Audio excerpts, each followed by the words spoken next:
ॐ सहनाववतु सहनौ भुनक्तु सह वीर्यं करवावहै तेजस्विनावधीतमस्तु मा विद्विषावहै।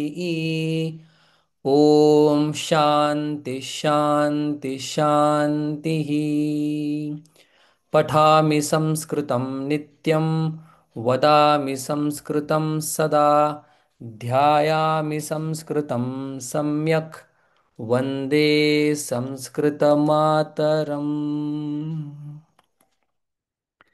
अभ्यास 17वा रचनानुवाद कौमुदी. या पाठामध्ये आपण पाहणार आहोत आत्मनेपदातील लोट लकार. जसा पठतू पठताम पठंतू हा परस्मै पदातील लोट लकार आहे, ज्याचा अर्थ आज्ञा किंवा विनंती या अर्थामध्ये लोट लकार होत असतो. तो लोट लकार आपण पाहणार आहोत आत्मनेय पदामध्ये. एक लोट लकार लक्षात घेतल्यानंतर सगळ्या आत्मनेय पदातील लोट लकाराचा विचार आपल्याला चांगल्या प्रकारे करता येतो. सुरुवात करूया. सेव धातू जसा आपण परस्मै पदामध्ये पठ घेतला होता, तोच आपण सगळ्या लकारांमध्ये चालवला, लक्षात ठेवला. पठसारखेच इतर धातू आपण चालवले. तसं सेव म्हणजे सेवा करणे हा धातू आपण सगळ्या लकारांमध्ये पाहणार आहोत. सेव धातू 5 लकारांमध्ये लक्षात ठेवल्यानंतर आपल्याला सेव सारखे आत्मनेय पदातील असणारे धातू चालवता येणार आहेत. मग कसा चालतो हा धातू? सेवताम, सेवेताम, सेवंताम. बघा, मग जर आपल्याला तसं लभ चालवायचं असेल, मग तर थोडं थोडं चालूया. म्हणजे पूर्ण चालवून सगळं चालवण्यापेक्षा थोडा थोडा चालूया. मग लभ धातू आपण कसा चालवणार? लभताम, लभेताम, लभताम, लभेताम, लभेनताम, लभंताम. लब धातू आहे त्याच्यामुळे ल भ आणि मग सेव सेवंताम लभ लभंताम. ठीक आहे. पुढे सेवस्व, सेवस्व, सेवेथाम, सेवध्वम. तसाच लभ म्हणजे प्राप्त करणे, मिळवणे. लभस्व, लभेथाम, लभेताम, लभध्वम. पुढे पुढे कसा चालतो? लभई. ल सेवच कसं होणार? सेवई, सेवावहै. आता तुम्हाला थोडस कळेल. सहवीर्यम करवावहै.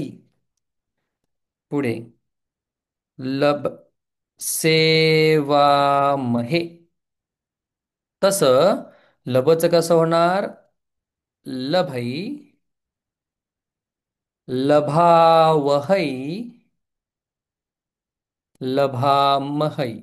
मही नाही, महै. लभामहै, सेवामहै, लभामहै. एकदा म्हणतो. सेवताम, सेवेताम, सेवंताम, सेवस्व, सेवेथाम, सेवध्वम, सेवै, सेवावहै, सेवामहै. अजून एक आपण धातू चालूया जो अतिशय प्रसिद्ध आहे. वंद.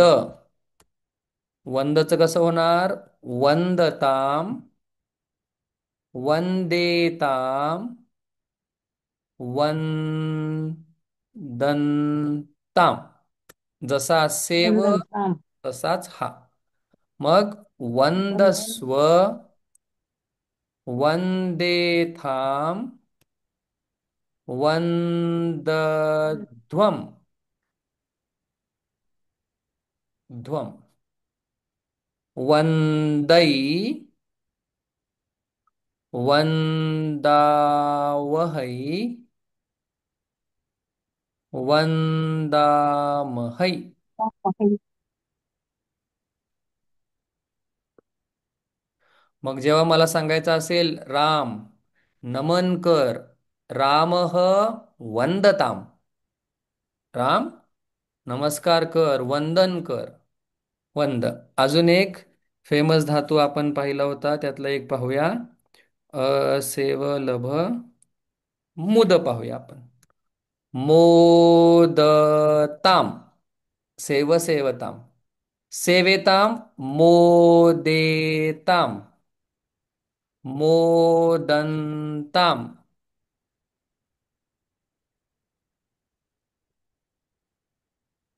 काय राहिलं नव्हतं. मोदस्य मोदस्व, मोदस्व, मोदस्य मोदेथाम, मोदम मोदध्वम, मोदध्वम मोदै, मोदावहै, महै मोदामहै मोदावहै, मोदामहै. महै म्हणजे आम्ही सगळ्यांनी आनंद घ्यावा. तर आपण कसं म्हणणार, वयम मोदामहै. आम्ही सगळ्यांनी आनंद घ्यावा, आनंदी राहावं, आनंद घेतला पाहिजे अशा अर्थामध्ये. मग सेवताम, सेवेताम, सेवंताम, सेवस्व, सेवेथाम, सेवध्वम, सेवै, सेवावहै, सेवामहै. मग पाठीमागच्या पाठामध्ये जे धातू पाहिलेले आहेत तेच एकदा आपण लोट लकारामध्ये चालवून बघायचे आहेत. लोट लकार म्हणजे आज्ञा किंवा विनंती. असं लोट लकाराचे धातू या पाठामध्ये आपल्याला अ, धातू आत्मनेपदातले येणार नाही, पण पाठीमागच्या पाठामध्ये पाहिलेले धातू तेच आपल्याला आत्मनेपदात चालवायचे आहेत, ज्यावेळी आज्ञा किंवा विनंती असेल त्यावेळी. मागच्या वेळी आपण पाहिला होता युष्मत शब्द, ज्याचा अर्थ आहे तू. आता आपल्याला पाहायचा आहे अस्मत् शब्द, ज्याचा अर्थ आहे मी. एकदा वाचतो, लक्ष द्या. मी, मला, माझ्याकडून, माझ्यामुळे, माझ्याद्वारे, माझ्यासाठी, माझ्यापासून, माझा, माझ्यामध्ये किंवा माझ्यात या अर्थाचे शब्द जर आपल्याला पाहायचे असतील तर आपल्याला अस्मत् शब्द सातही विभक्त्यांमध्ये माहिती पाहिजे. अस्मत् युष्मतमध्ये थोडं थोडं साम्य आहे. बघा, आता आपण पाहूया, वाचतो एकदा शब्द. अहम, आवाम, वयम. इथं अवाम नाही म्हणायचे. बरेच जण, तुम्ही नाही पण शक्यतो चूक होत असते. अहम, आवाम, वयम, माम, मा, आवाम, नौ, अस्मान्नः, मया, आवाभ्याम, अस्माभिः, मह्यम किंवा मे, आवाभ्याम, नौ, अस्मभ्यम, नः, मत, आवाभ्याम, अस्मत्, मम किंवा मे, मम, मे, आवयोः, नौ, अस्माकं, नः, मयि, आवयोः, अस्मासु. एकदा पुन्हा हळू वाचतो, लक्ष द्या कसे शब्दांचे उच्चार आहेत. अहम, आवाम, वयम हे माहिती आहे आपल्याला, सुरुवातीलाच पाहिलं होतं. माम, मा, आवाम, नौ, अस्मान, नः, मया, आवाभ्याम, अस्माभिः, मह्यम, मे, आवाभ्याम, नौ, अस्मभ्यम, नः. काही जण इथं अस्माभ्याम म्हणतात, नाही, अस्मभ्यम. मत, आवाभ्याम, अस्मत्, मम, मे, आवयोः, नौ, अस्माकं, नः, मयि, आवयोः, अस्मासु. मग आता याचं एक एक वाक्य आपण बनवूया. मग पहिला याचे अर्थ जाणून घेऊया. अहम म्हणजे मी, माम किंवा मा म्हणजे मला, मया याचा अर्थ आहे माझ्याकडून किंवा माझ्याद्वारे. माझ्याद्वारे किंवा माझ्याकडून.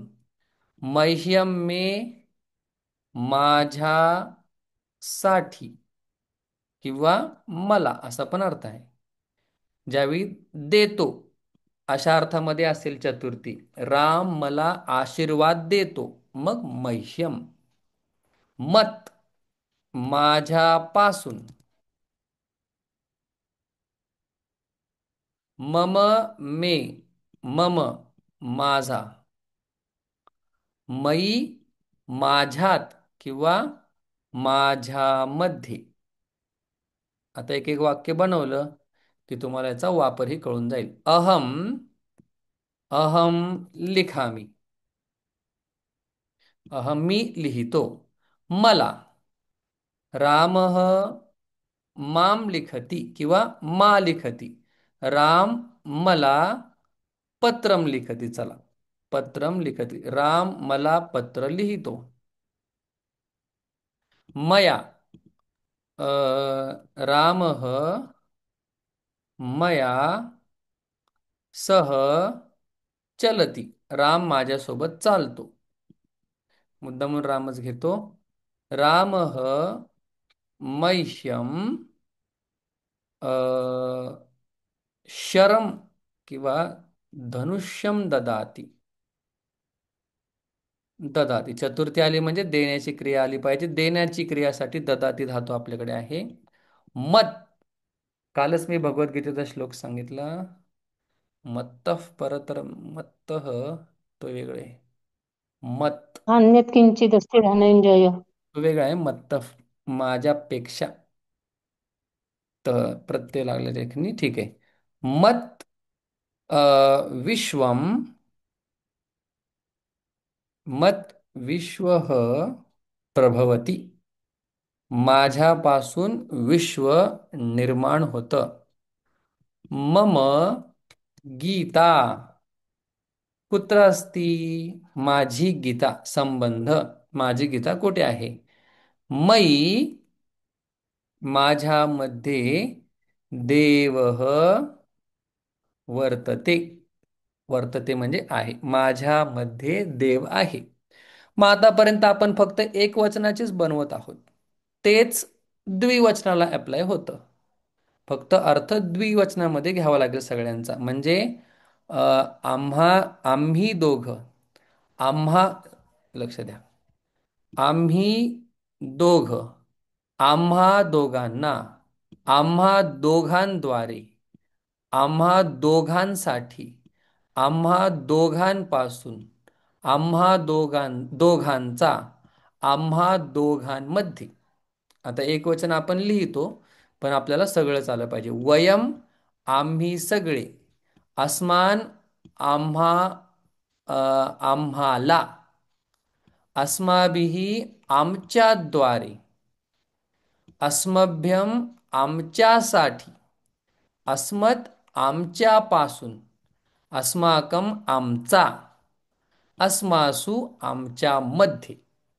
जसे आपण एक वचनासाठी लिहिले तसेच द्विवचनामध्ये येणार आहे. काहीही बदलणार नाही. तर हा अहम शब्द आहे. अस्मत् एकदा वाचतो. अहम आवाम वयम माम मा आवाम नौ अस्मान्नः मया अवाभ्याम अस्माभिः मह्यम मे अवाभ्याम नौ अस्मभ्यम नः मत अवाभ्याम अस्मत् मम मे आवयोः नौ अस्माकं नः मयि आवयोः अस्मासु.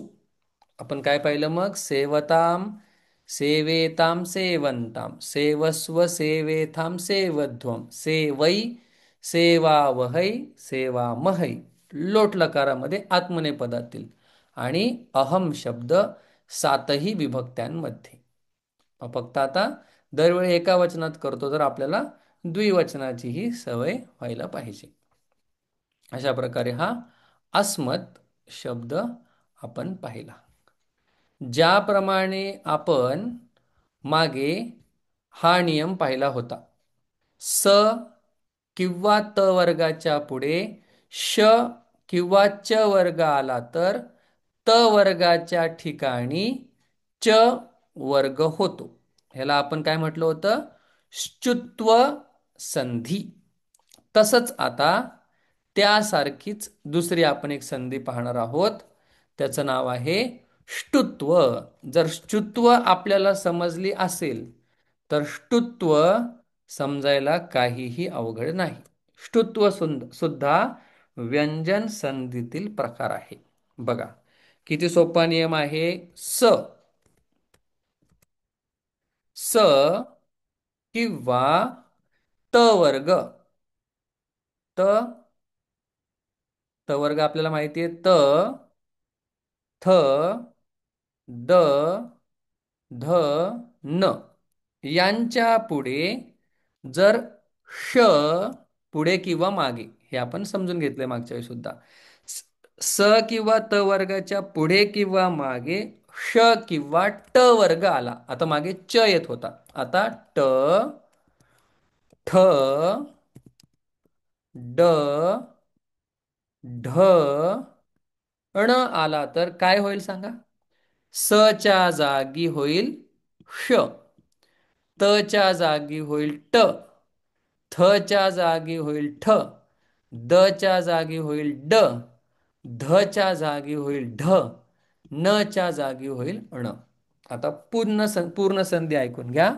स किंवा त वर्गाच्या पुढे किंवा मागे जर श किंवा ट वर्ग आला तर त वर्गाच्या ठिकाणी अनुक्रमे ट वर्ग होईल. अगदी सोपा. जसं या ठिकाणी त वर्गाच्या ठिकाणी च वर्ग व्हायचा, तसा इथं त वर्गाच्या ठिकाणी ट वर्ग होईल. बारकाईने ऐकलं तर डिस्टिंक्ट म्हणजे वेगवेगळं समजून येईल, नाही तर सगळं त च गडबड होईल. बघा आता उदाहरण पाहिल्यानंतर अजून क्लिअर होईल. हे तुमच्या नियम समोरच ठेवतो, थोडंसं वर घेतो जेणेकरून जास्त तुम्हाला पाहता येईल. बघा सोपा आहे अगदी नियम. अ राम मग तो विसर्गाचा स असतो हे सांगितलेलं आहे. आणि राम षष्ठ हा शब्द आहे. राम षष्ठ. मग स च्या पुढे श आला तर स च का कशामध्ये रूपांतर होईल? बोला. जसा स च्या जागी श होत होता पाठीमागच्या ष्टुत्व संधीमध्ये, तसं या ठिकाणी स च्या जागी काय होणार आहे? श. त च्या ट, जागी ट, न च्या ट, जागी ण. मग काय होईल? न, रामषष्ठ. रामश्रेष्ठ. काय झालं? स च्या जागी श झाला. अजून एक उदाहरण पहा. आता त च पाहूया. त च्या जागी काय होईल? ट. ट, मग ट, तत् धन टीका. टीका आहे का? टीका आहे. टीका नाही, टीका. बर. मग आता या ठिकाणी त च्या पुढे ट वर्ग आलेला आहे. नियम बरोबर बसतोय. स किंवा त च्या पुढे श किंवा ट वर्ग आला तर त च्या जागी किंवा त वर्गाच्या जागी ट वर्ग होईल. मग त च्या जागी काय होईल? ट. बघा ट, मग त, ट, ट, त, टीका, तट्टिका, ट, तट्टिका. अजून एक उदाहरण पहा. मग त्यांनी सोडून दिलेले किंवा सोडवायला सांगितलेले सगळे उदाहरणं आपण पाहूया. बघा. ई, श, इश प्लस तम, धन तम.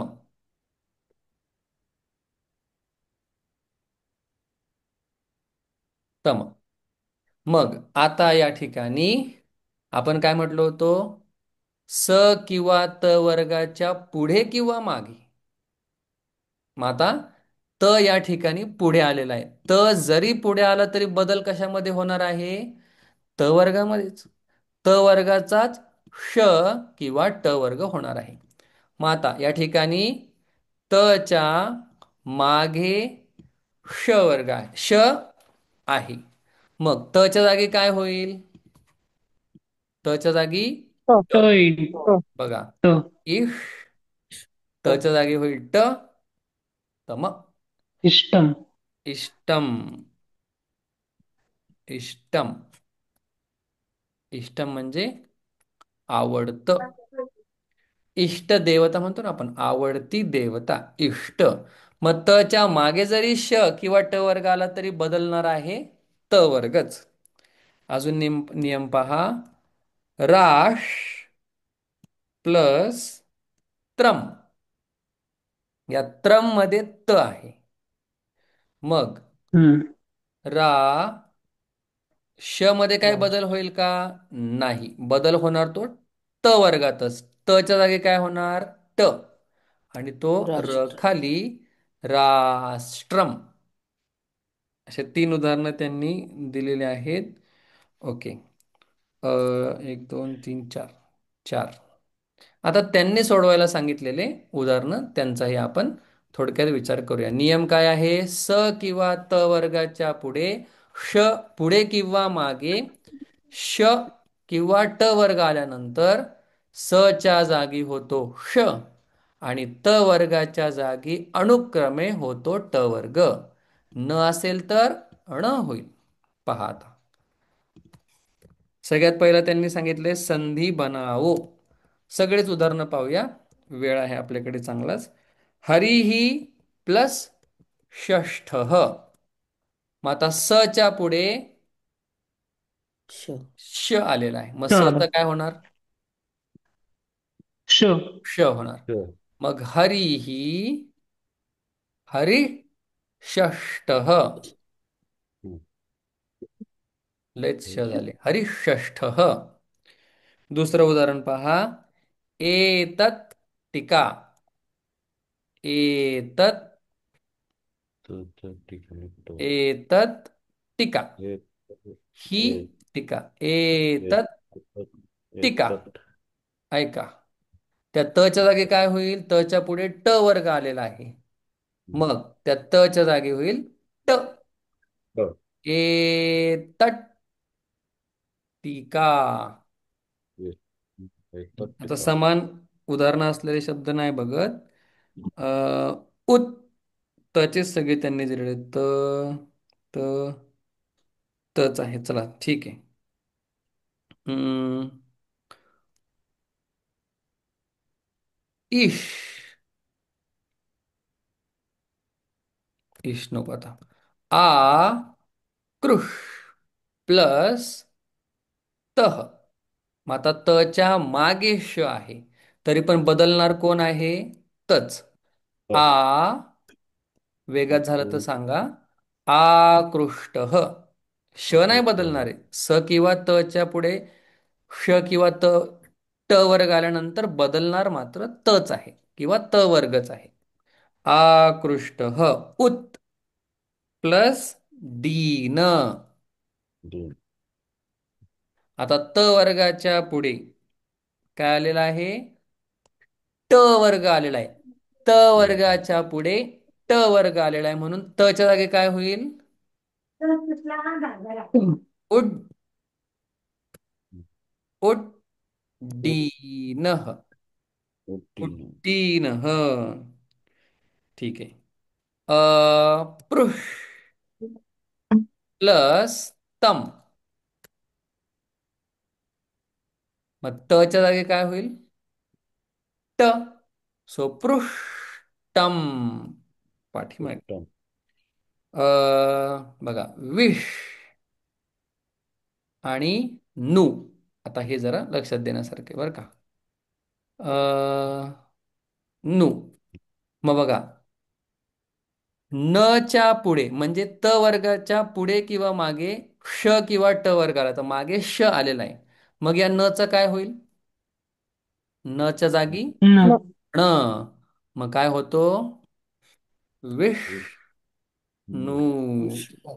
आणि उकारांत शब्द असल्यामुळे विसर. विष्णू. बरं. कृष प्लस न. मग न च्या जागी काय होईल? ण झाला. न. कृष्ण. कृष्ण. ह विसर्ग पुल्लिंग शब्द असल्यामुळे कृष्ण. अजून एक उदाहरण पाहूया. स्र स्रश आणि पुढे ता. मग काय होणार? त च्या जागी ट. स्रश स्रष्टा. स्रष्टा. आता उलटा प्रवास करूया आपण. ठीक आहे, जमेल तुम्हाला, काही अवघड नाहीये. बघा, उदाहरण दिलेले त्यांनी उड्डयनम. उड्डयनम म्हणजे उडणे. उड्डयनम उडणे. मग अ, या ठिकाणी ड ऑलरेडी आहे. ड. मग ड असेल तर ड च्या जागी काय होईल? द. द. मग काय होणार? उद प्लस डयनम. या त वर्गाच्या पुढे ट वर्ग आल्यामुळे त वर्गाच्या जागी ट वर्ग होईल, म्हणून उट उद प्लस डयनम उड्डयनम. ऐका. सकाळी सकाळी देन लेट मध्ये सृष्टी. गुरुजी म्यूट कडे करा. Mute mute mute. मी नाही करत म्यूट. सृष्टी ही. त्यांनी आदेश शब्द दिलेला आपल्याला, सृष्टी ही. मग ट आलेला आहे. मग ट चा उलटा प्रवास कसा होईल? त च्या जागी ट होतो, पण आता दिलेला आहे ट. मग ट च्या जागी काय होणार उलटा प्रवास? त. मग मी काय करतोय? सृष प्लस ट च्या जागी झाला त आणि तीही. सृष्टीही. बाकी त्यांनी जे दिलेले उदाहरणं आहेत ते आपण आधीच पाहिलेले आहेत. हम्म अशा प्रकारे ही संधी आहे. नियम एकदा पुन्हा रिपीट करतो. स किंवा त वर्गाच्या पुढे श किंवा ट वर्ग आला तर स च्या जागी श, त वर्गाच्या जागी ट वर्ग होईल. सोपा.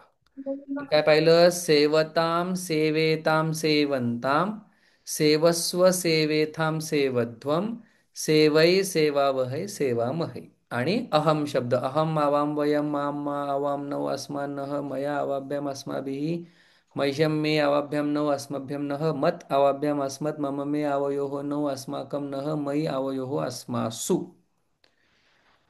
त्वम शब्दासारखाच थोडा थोडा शब्द आहे. दोन चार गोष्टी याच्यामधल्या राहिलेल्या आहेत, त्या आपण पुढच्या हाफमध्ये पाहूया.